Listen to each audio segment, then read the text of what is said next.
Good afternoon, everybody. I'm Ahaa Baram, the Executive Director of Amatzia, and it's my pleasure once again to welcome you all to our latest webinar series. This afternoon, we have the privilege and pleasure to host my friend and colleague, Professor Amatzia Baram. Amatzia is a prolific researcher and a longtime member of Amatzia and an historian. He has been at Haifa, University of Haifa for the majority of his career. He received his PhD in 1986 from the Hebrew University and has taught at Haifa for the majority of his career, where he served as the head of the Department of Middle East Studies and was also the director of the Middle East Institute and the Jewish Arab Center. He is the founder and the first director for the Centers of Iraqi Studies and the Azeri Center for the Study of Iran and the Persian Gulf. Over the years, Amatzia has taught at Georgetown and was a resident senior associate member at St. Anthony's at Oxford. He was also a resident fellow in research centers, including the Woodrow Wilson Center, USIP, and the Rockefeller Foundation in Italy. He is an expert and world-renowned expert when it comes to Iraq, and especially the history of Iraq. And his books detail a great deal of the entire history of the Ba'ath Party and Saddam Hussein. We are fortunate that he actually has an upcoming article in the Amatzia Journal that will be published in the upcoming journal, entitled "Speaking Truth to Power in a Dictatorship: Secular Ideologies versus Islamic Realpolitik, a Fierce Dispute in Saddam's Iraq," which is an exciting topic and that he will tackle in that article. So I encourage all of you to be on the lookout for that article as well upcoming. This afternoon's talk, he will talk about one of his latest elements of becoming an historian in his research, the methodology that plays into all of this. And so we're in for a great session. Amatzia will talk for about a half hour or so, and then we will go into a Q&A. As always, once Amatzia is done, please type in your questions via the chat and we'll be able to tackle them. If we don't get to all your questions this afternoon, please feel free to email us after that, and we will do our best to tackle them after the session. Really, without further ado, Amatzia, welcome, and the virtual floor is yours. Thank you very much, Asaf. It's a pleasure. It's an honor. And what I'd like to do tonight, in about 30 minutes, and it should be Q&A, I suppose, for some while, is to delineate for you my research history. I compare it. There are many comparisons with the case of Thor Heyerdahl and his raft, the Kon-Tiki, the journey across the Pacific. I'll just say that every morning they were finding, for months, they were on the waves with the wind. They were finding a few fish on the deck, and they had breakfast. But one day they found an amazing fish, unbelievable. It was a depth fish, which by mistake threw itself out of the water and then landed and couldn't get off the raft. And they looked at it and they were absolutely astounded. And in the end, one of them grabbed it by the tail, threw it back into the ocean and said, "There is no such fish." The similarity between this case and my research is quite amazing. I started my PhD in 1977. Hold your chairs. 1977, and I started to work on Ba'ath, Iraq. That was the idea. They took over. They came to the helm by 1968, so they were already about 9 years in power. So there was something to study, and the PhD should have taken a few years, so there would be a decade or more. From the first days I started working with, I knew, because I read a lot of secondary sources, preparation, that there were mainly three principles that were the guiding principles of the Ba'ath Party, both in Syria and in Iraq. They have branches. They had branches in Jordan and so on, in Kuwait, in Egypt, but Sudan, but mostly Syria and Iraq. Principle number one was Arab unity. They meant business. They wanted to unite the whole Arab lands into one huge pan-Arab mega state from the Atlantic Ocean all the way to the Iranian border. That was basically the idea. In such a case, what they had to object to, and they did very fiercely, was an iqlimiyya, namely regionalism, or local nationalisms like Egyptian nationalism, Syrian nationalism, and so on. Because if you are a Syrian nationalist, then you are not a pan-Arab nationalist, very simple. So that was an ironclad principle. We are against local identities, Iraqi, Syrian, Jordanian, whatever, Egyptian. The second principle, again, hugely important. I mean, one of the three most important real principles, what we don't want, what we don't like.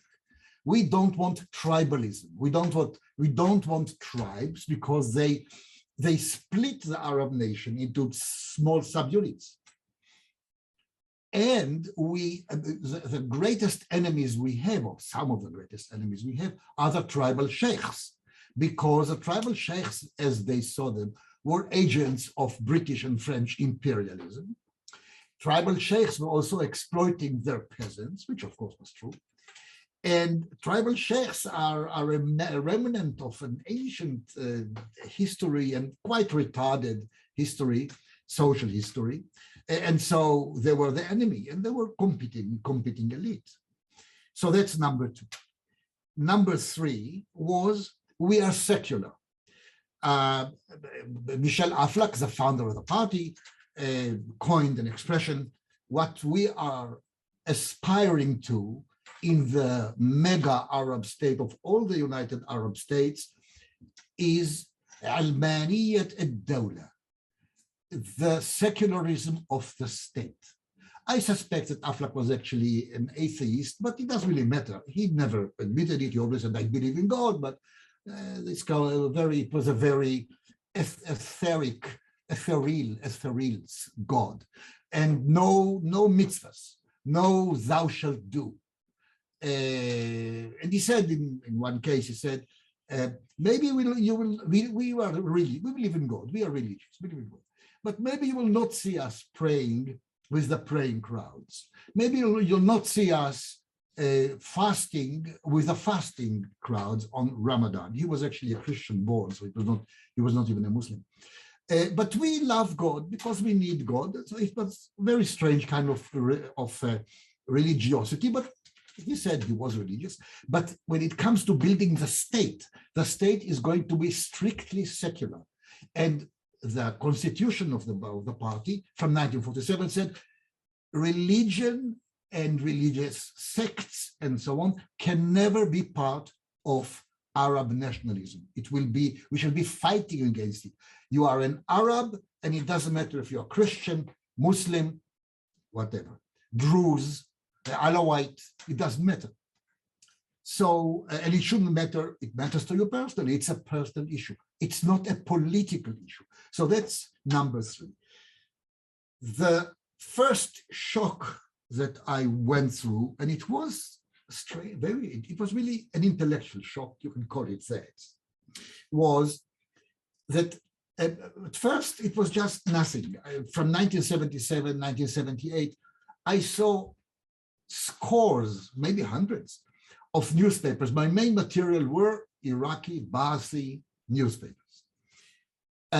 Also broadcasts, which I could hear, also television, radio, but maybe 80% was press. There was no social media, there were no internet, TV, yes, radio, yes, but that's it.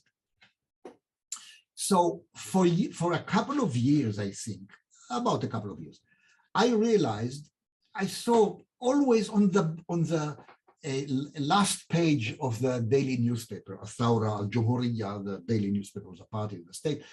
There was nothing on the front page, but only at the back page, I saw a lot of description of Iraqi art, contemporary Iraqi art, this with very heavy ancient Mesopotamian influence, Babylonian influence, Sumerian, Sumero-Akkadian, Assyrian influences, a lot of it.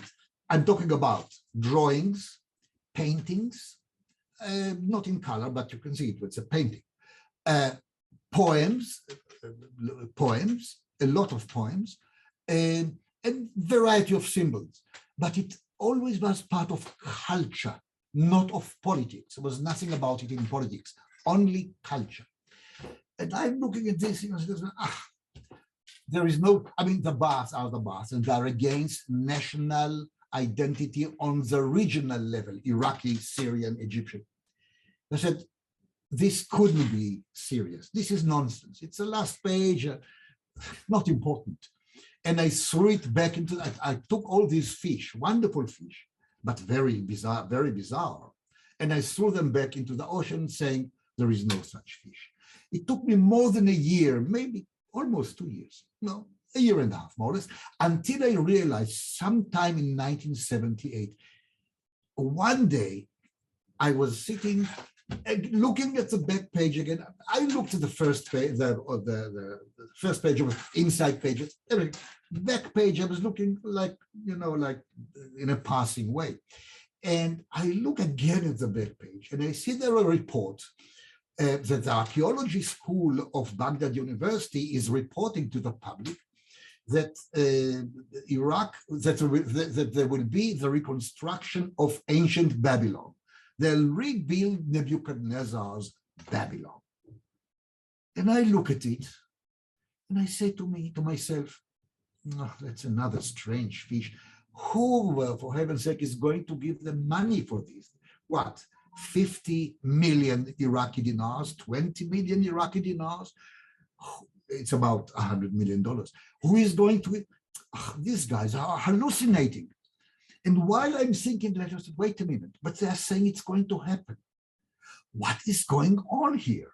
Somebody is trying to find roots for Iraqi contemporary nationalism in the alluvial plains of Babylon, of ancient Babylon. What is that? It cannot be. That was a moment of aha, because I said it cannot be, but I saw that it was there. So I started reading myself back. And I'm starting to look back at all those fish which I threw into the ocean. Now, Thor Heyerdahl and his adventurous friends couldn't get those fish back from the water, but I could because the papers were still there. And I'm going back and I find more and more and more. I'm going back to all the way to 1970, 71. And somebody was pushing this Iraqi national identity based on ancient Mesopotamia from 1970, 1971, maybe only 71, 70, hardly anything. And I said, who became important in 1970, 71? And I see only one person.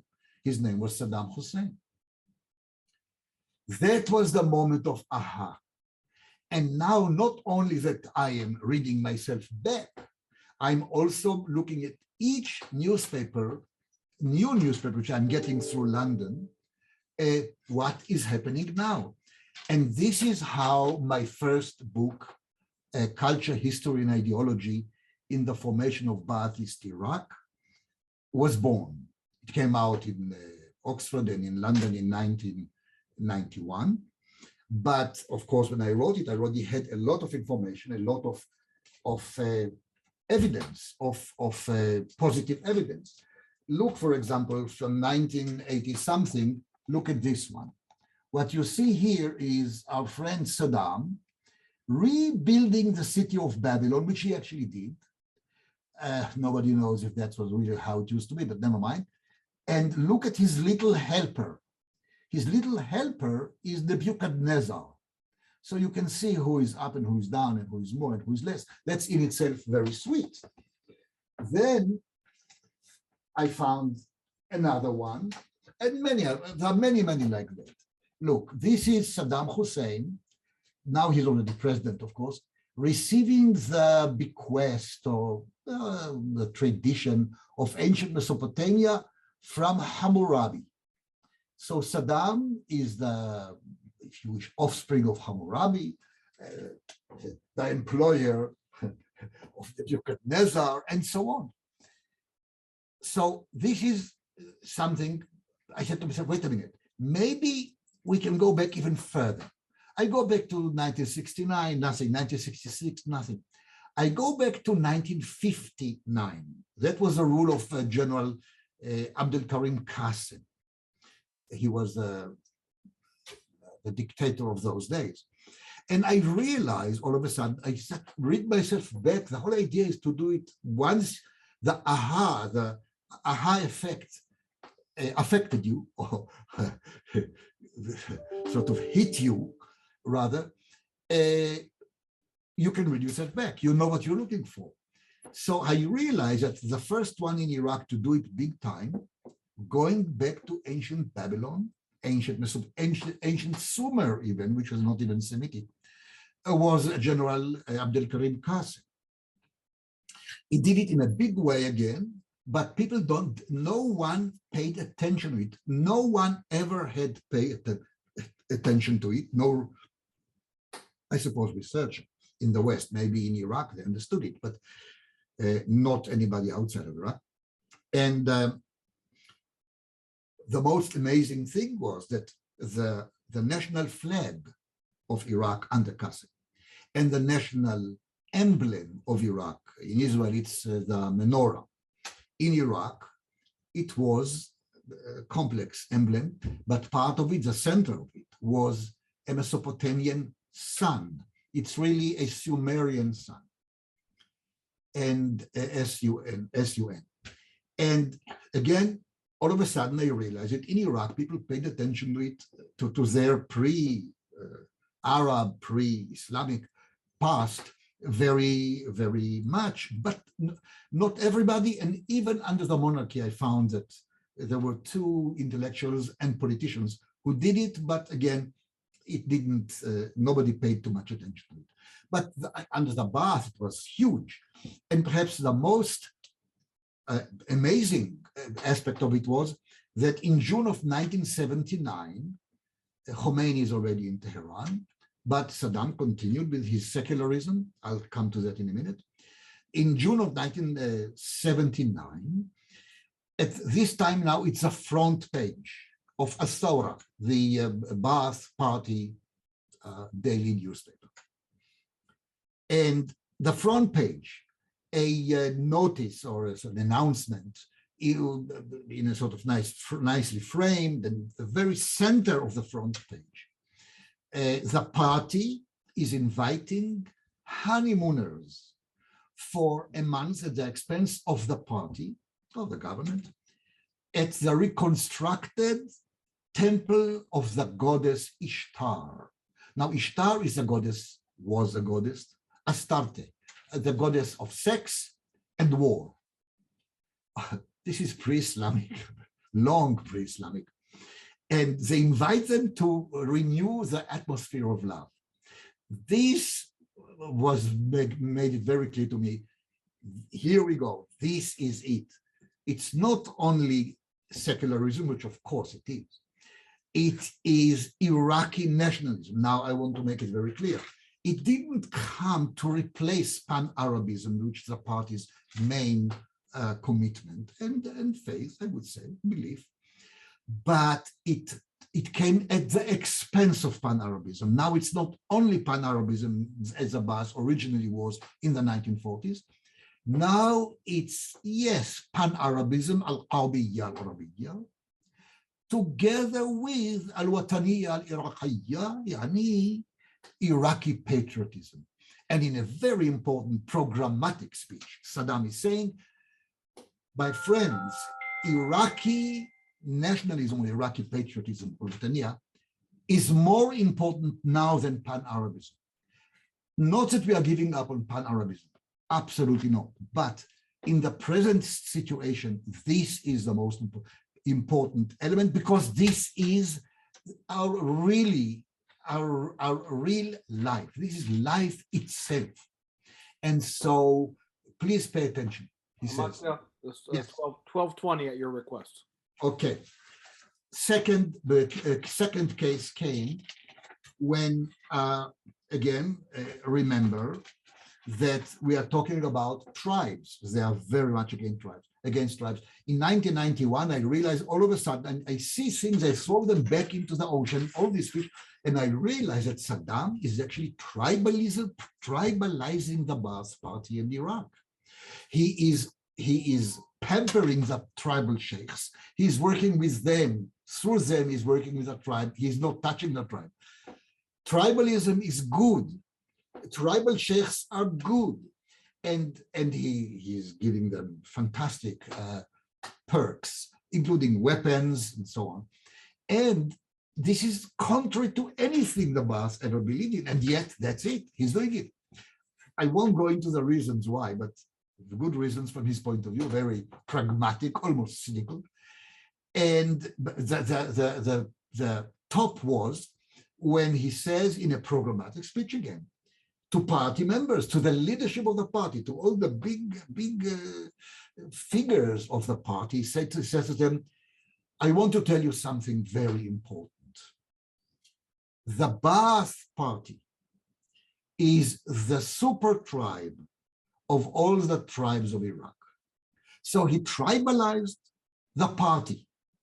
Of course, some people objected and so on, and I'm describing it in an article in Ijmes, but that was also a shock. And until I realized that, I about 3 or 4 years, I see those things coming and I'm throwing this fish back and back and back into the ocean until the aha moment. And then there was an article in Ijmes. Last but not least, Islam. The party is, as I said, secular, and Islam or Christianity or I don't know, whatever religion, shouldn't be part of politics. It's a personal issue, legitimate, good, but personal.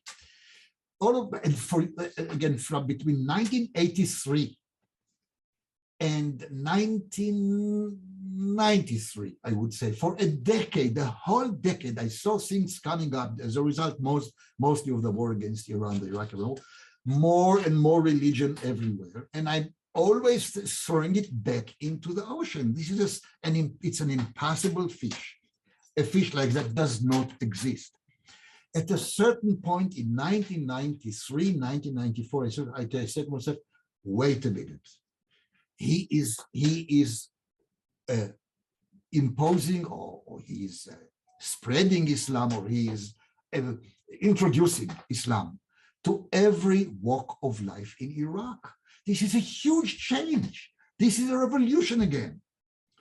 The moment of Ahaa came to me, and that's, well, it's very figurative.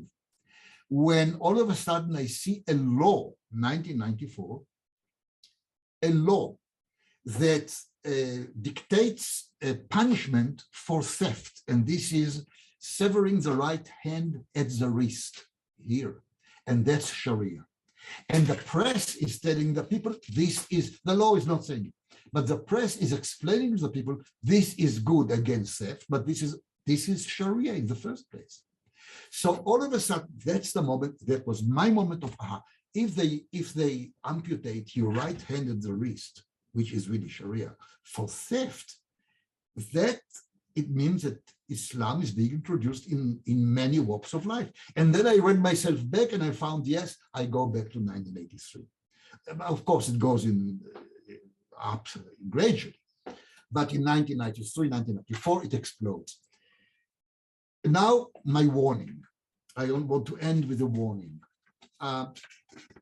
If a scholar, if a student, a PhD or an MA candidate, a PhD candidate, is beginning his or her work, research work, with the intention of refuting everything their predecessors have done, that's a recipe for failure. I have never done it.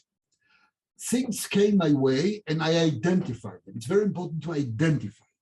But if you come out because you would like to have a groundbreaking thesis And everything your predecessors have done must be total, not a little bit, you can add here and there, total mistake. I would say you'll fail. And there are three people, I'm not going to mention names, who to my mind failed. When they tried to show that everything their predecessor, or almost everything, their predecessor said was a mistake, and I have the truth. Now, it could happen, definitely could happen, that this would be true and it would be the case, and don't be shy, do it. But you need a lot of empirical evidence. If you don't have empirical evidence sufficiently to prove your case, you cannot develop this kind of thesis floating on air. That's number one. Number two,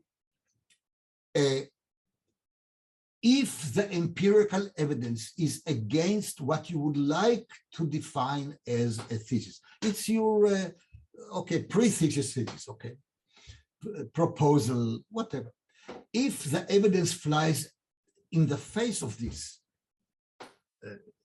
thesis, then forget about the thesis and find another way to innovate, and you can always innovate, always. There is no such case that you cannot innovate. But do it in a way not going into sophistry. Don't go into sophistry in order to prove in a very bizarre and very strange way that your predecessors were wrong. For example, when Saddam is introducing Islam to so many walks of life, both in his enactment and practical on-the-ground policy, but even more so, or the same amount in his speeches and in rhetoric.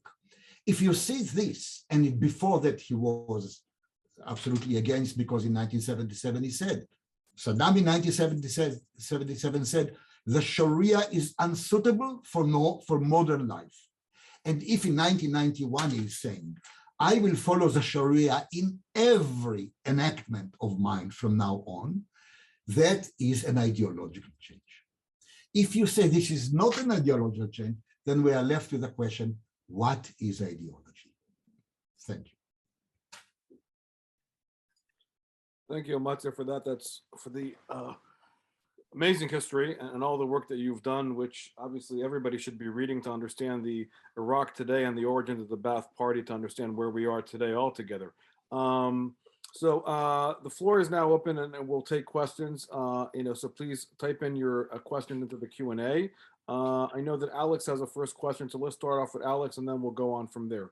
Alex?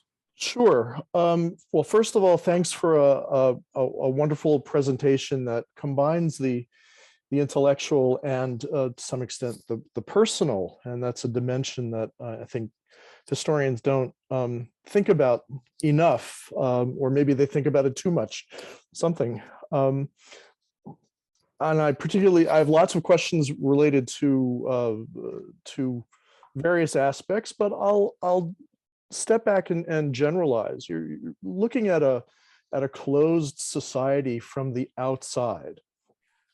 And as new sources of information become available, the perspective changes. And as the fish jump into the boat and the impossible fish get thrown back until one day they no longer seem impossible, how has your perspective been changed on the biggest fish of all that have been acquired with respect to the Ba'ath Party, and that is actual Ba'ath Party documents that were captured and made available after the American invasion of Iraq, residing at the Hoover Institution and the Iraq Memory Foundation in Baghdad, in various corners of the National Archives in the States.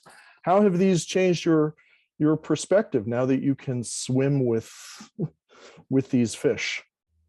Yes, well, a few things changed, even radically, but the big picture hasn't.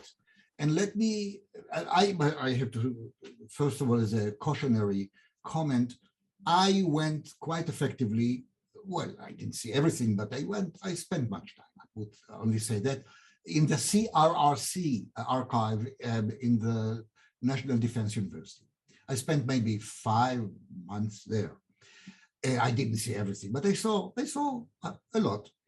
I haven't spent even one day in the BRCC archive in the Hoover Institute, but I read everything, absolutely everything was published as a result of people studying that archive. And here is the great surprise. First of all, and we shouldn't be that surprised, but look at this way.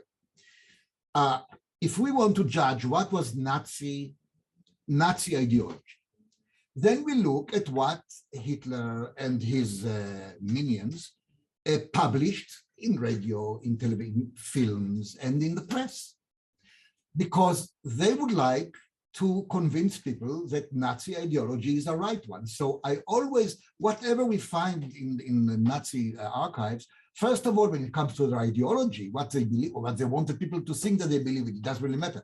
What they wanted people to believe in, Nazi ideology, from the public sphere.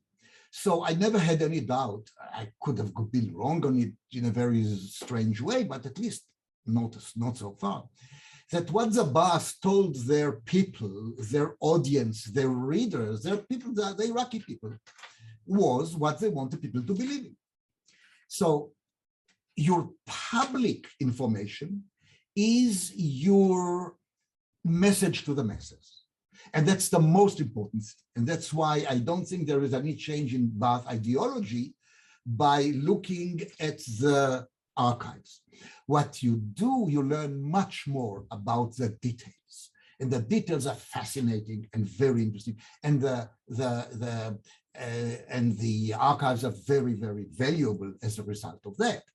And my article, which Asmia, I hope will publish in a few months, is mine and a colleague of mine, Ban Ali Al-Maliki. This article is a surprise. It's all from the internal source, from the BRCC, the Pentagon University. It's an amazing, this is a revelation to me. I thought, like everybody else, that Saddam was absolutely a control freak, and under any circumstances, what he says, and that's it, and you don't argue. And if you argue, forget it. Something will happen to you. No, this is not the truth. That I learned.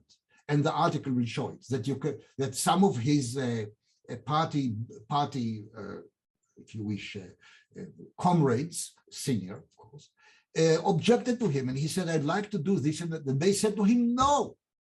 They said to him, no. We disagree. We don't agree. You shouldn't do it. And he says, yes, but this and that and this and that. And they said, no, don't do it. We don't agree. And he gave up for a while. Then he did what he wanted to. He just waited. Why am I saying that? You here and there, you find some wonderful things. Not here, almost everywhere. But the big picture is what the party wanted people to believe in. And when they believe, for example, in secularism, they did it. They invited honeymooners to the Temple of Ishtar. How can you go much further than that? And Saddam, in a speech, public, important speech to the party, and then it was made public, says the Sharia is unsuitable for modern life. Well, I believed him when he said, that was 1977. Again, 1991, he said, everything the ulama of Islam, the Islamic ulama, the Islamic scholars, Islamic clerics, will tell me, I will do, because Sharia, the higher law, is above any local law. I think he was cheating. Well, I don't know. I'm not sure. Maybe it grew on him. I don't know. Did he believe in it? Did he do it because of tactical reasons? There were good tactical reasons to do it for him. Okay, maybe he was perfectly cynical. It can be. Maybe not. It's difficult to say. Even on the internal sources, you cannot quite be sure. But when he says it to the public, this is him, in the sense that this is what he wants the public to believe. Saddam became religious. And I have a good friend who spent 3 years in Iraq and met with everybody. He was United Nations official, senior. And he said to me, many Iraqis told me about Saddam era. That was 2010. When I spoke to them about Saddam's era, they told me that they were approaching Ba'ath members of the Ba'ath party. Only 10% were members, or 15% of the party. The rest were not. So they approached a friend who is a Ba'ath member and said, and they were asking him, is Saddam still a Ba'athi? Is he still a Ba'athi? He's becoming a Muslim. A Muslim, not Muslim brother exactly, not that far, but an Islamic of some kind. So, and the Ba'athi said, no, he's still a Ba'athi, he's still a Ba'athi. But that's what I'm saying. So as a result, the big picture hasn't changed, but there are so many details, so interesting, so important that you can write a fantastic PhD based on those documents. And even though you might say, well, yes, Saddam changed his approach, he was secular, then publicly he became a religious Muslim. Okay, that's his ideology change. Has he changed or not? Important, but not all important. But within that border, you find a lot of fantastic information, like I hope, Ban's and my article will show. One example. Great, thank you for that, Amatzia. So a segue, from your last point, I have a question that I wanted to ask, and then we'll go to the audience. From a policy standpoint, here in the United States, at the time, going into Iraq, the understanding was, and this was the prevailing understanding, that of course, Iraq, before the rise of the Ba'ath Party, Iraq had a history of democratization. And so with that understanding, we can use that to kind of change the hearts and minds or feed off the democratization that existed in Iraq. Can you comment on that element of democratization within Iraqi society? And to that end, is that something that we can build on when policymakers are looking at the Middle East today as a way to build on it, or are we going in the to your last point, in the more Islamist direction of the religiosity of individuals like Saddam Hussein? Each country is different. I would say that. Tunisia can become democratic. It doesn't always show that, but can become democratic. Bahrain can become semi-democratic. The Gulf states, excluding Saudi Arabia, which is different, can become semi-democratic. Just because that's what people would like to happen eventually. Iraq, well, there is no doubt that Iraq today is more democratic than it was under the Ba'ath or under Aref or under Qasem, or even maybe somewhat more democratic than it was under the monarchy in the 1950s, which was half democratic. The problem was that, and still is, that this has to be very, very sensitively helped by the West, but it has to be done very sensitively and very carefully and respectfully. I would say that what happened in Iraq, yes, it can happen, but it will take a lot of time. It doesn't happen overnight. And the West has to stay democratic. If the West is no longer democratic, then forget about democracy in that world. If the West is both strong and democratic, then I would say yes, because it's becoming the sign of success, the signs of prosperity. Iraq is a very good example. Under Saddam, it was a harsh dictatorship. As I realized from the documents, the BRCC in the Pentagon, inside the party, the top of the top party leadership, there was still a degree of democracy until perhaps 1989, 1990. Then it vanished. But today in Iraq, you have more democracy. The elections are fair. Not 100%, but have reasonably fair, not perfect, far from it. but we are still not badly off. The problem in Iraq is that you have a neighbor called Iran, the Islamic Republic of Iran, which is so huge, so powerful, so overwhelming that the democracy, the young democracy, half democracy in Iraq is simply not allowed to flourish because the intervention, the Iranian intervention, mainly through the militias, which they are really controlling, 80% of them, it is so overwhelming that when you had huge demonstrations, more than 1 million demonstrators between the summer of 2018 and a few months ago, until a few months ago, for 2 years, you had massive demonstrations against corruption, against Iranian influence, against neglect of infrastructure, and neglect of the economy, huge demonstrations, and they paid very heavily for it. 600 of them were killed by the militias, and 20,000 were wounded by the militias. And yes, they kept out and on and on and on.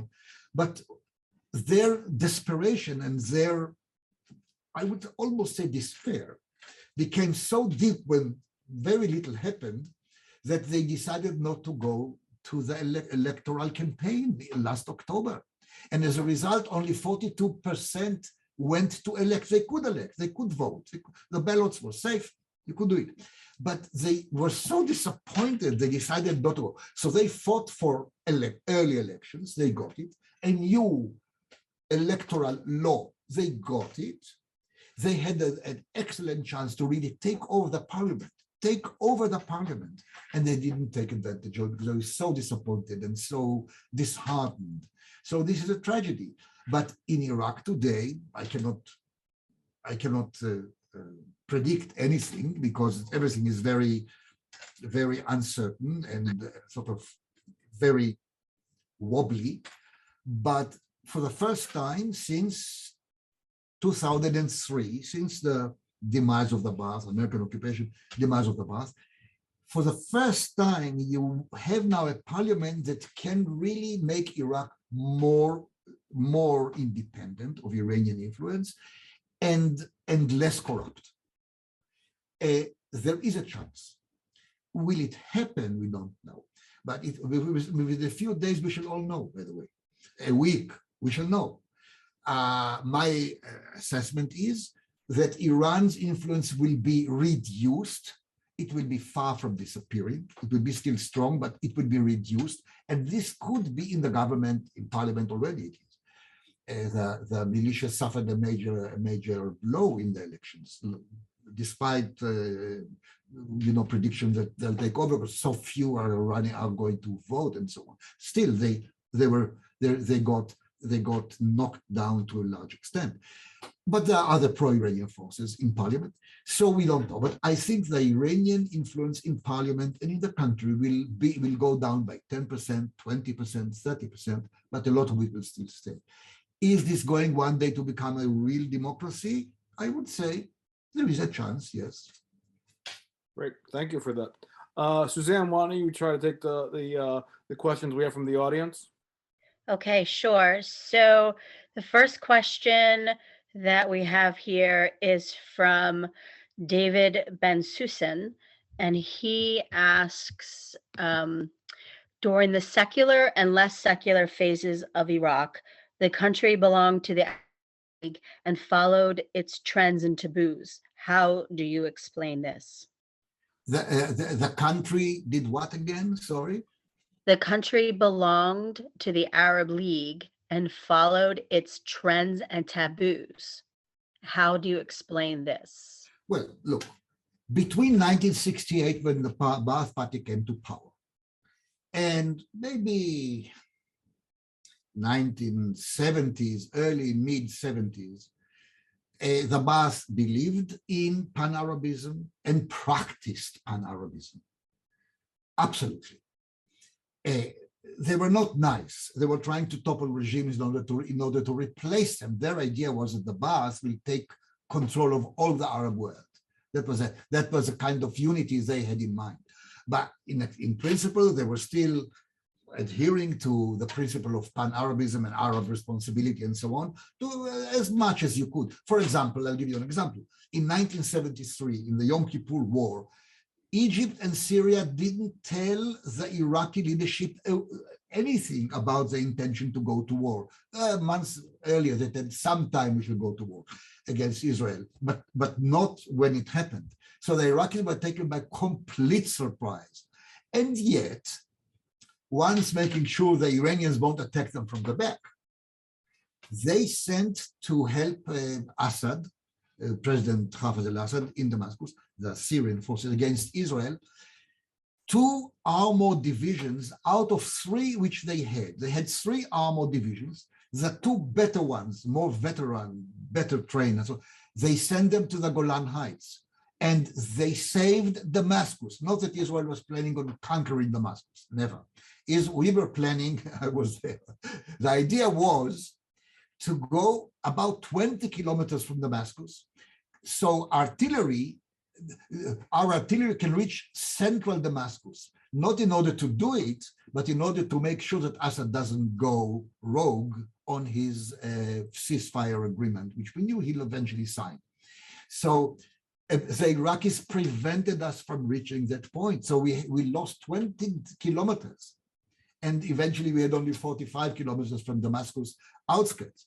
In other words, they sent most of their armored force, and they exposed them to the Shah, if he only wanted to, could take advantage of it. The Kurds could, nobody did. So they were committed.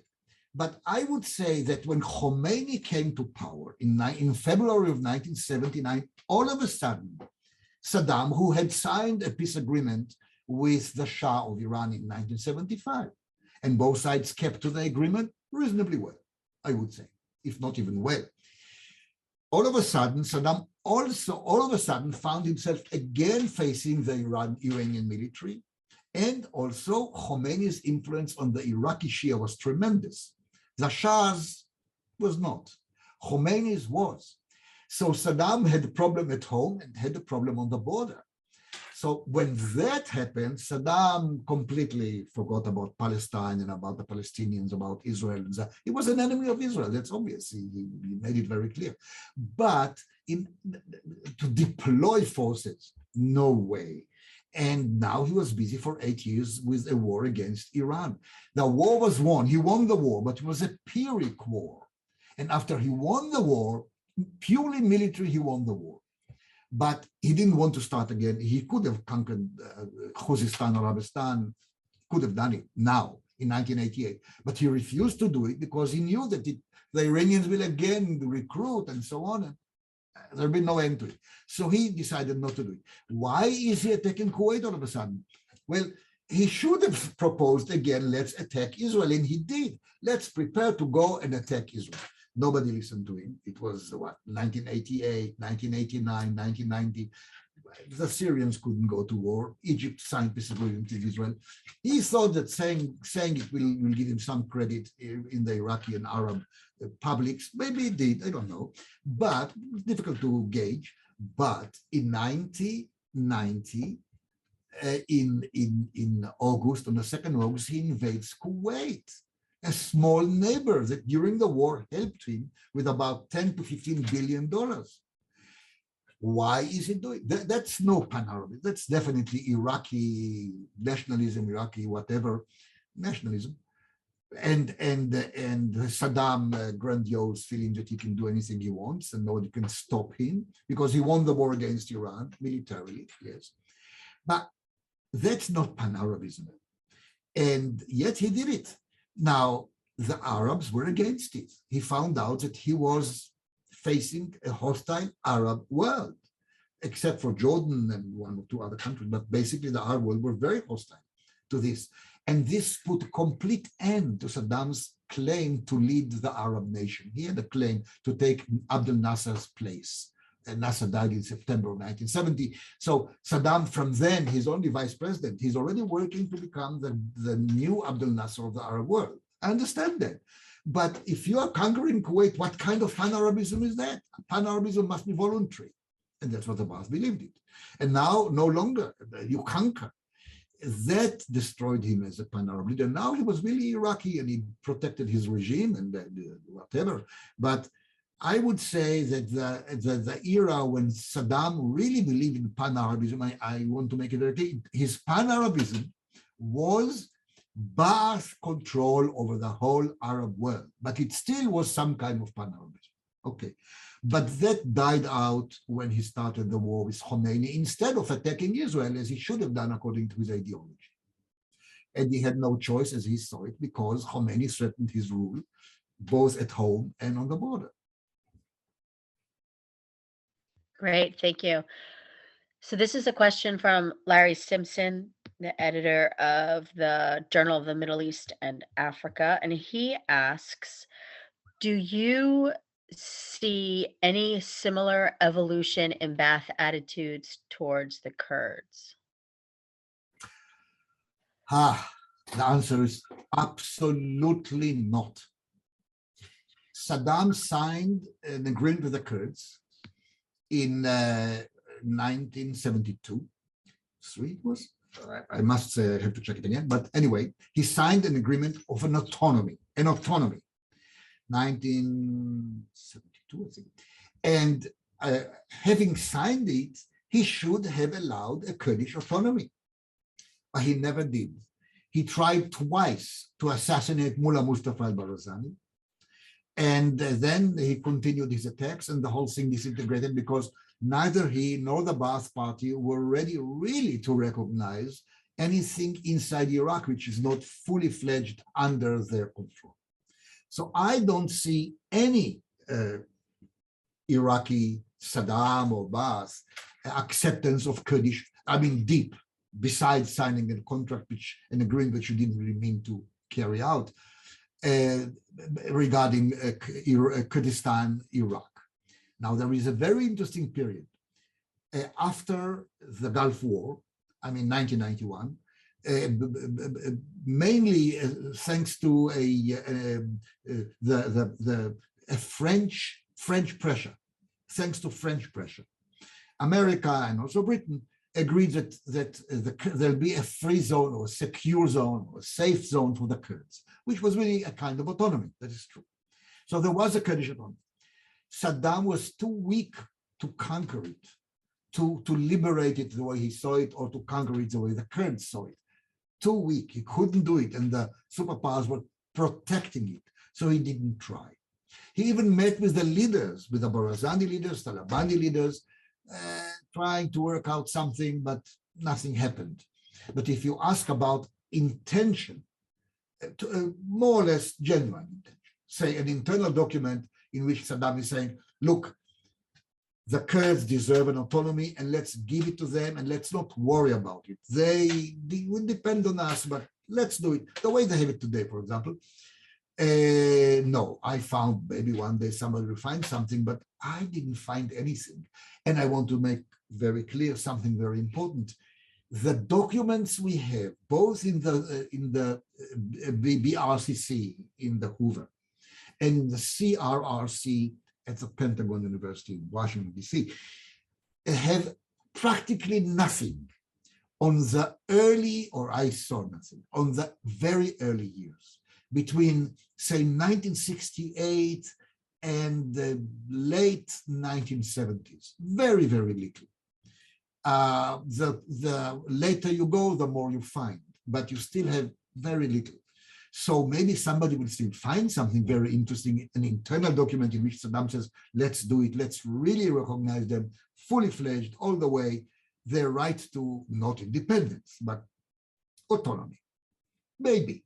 But I haven't found anything, and no one so far has found anything like that. Great. Amatzia, thank you. And I'm just keeping an eye on the clock, and unfortunately our time is about to be done. So I really want to take the time again to thank you for everything that you've shared with us this afternoon, your own methodology, and of course your own personal story, which I think is, again, as Alex said before, is not something that we hear much about, and is extremely valuable. And that is something that I encourage all of our listeners to take note of. Also, I will make a pitch again for your upcoming article, which I think is fascinating. Again, ties into the methodology and the and the way that you have approached in general history and how you tackle the archives. And I would again say something we were sending out to the membership to read and to take a deeper dive into the work that you and your colleague have done. Hopefully, you get to come back and share with us more information and more than nuggets about what's going on.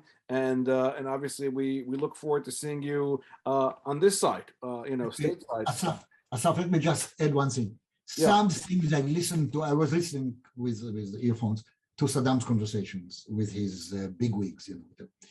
Some of these conversations knocked my socks. And that's the kind of data and the kind of information that we need to knock our socks off, so we can, so we can look at history in a different way, in the right way. Thank you for having me. But thank you again, Amatzia. I really appreciate you taking the time, and obviously with the time difference, and of course I want to thank everybody who attended this afternoon. I want to thank my colleagues, as always, Suzanne, Emily, and Alex for joining me. And please be on the lookout for future webinars. And we look forward to seeing everybody soon. Everybody's staying safe and healthy. And we will see you in our next webinar. Thank you very much.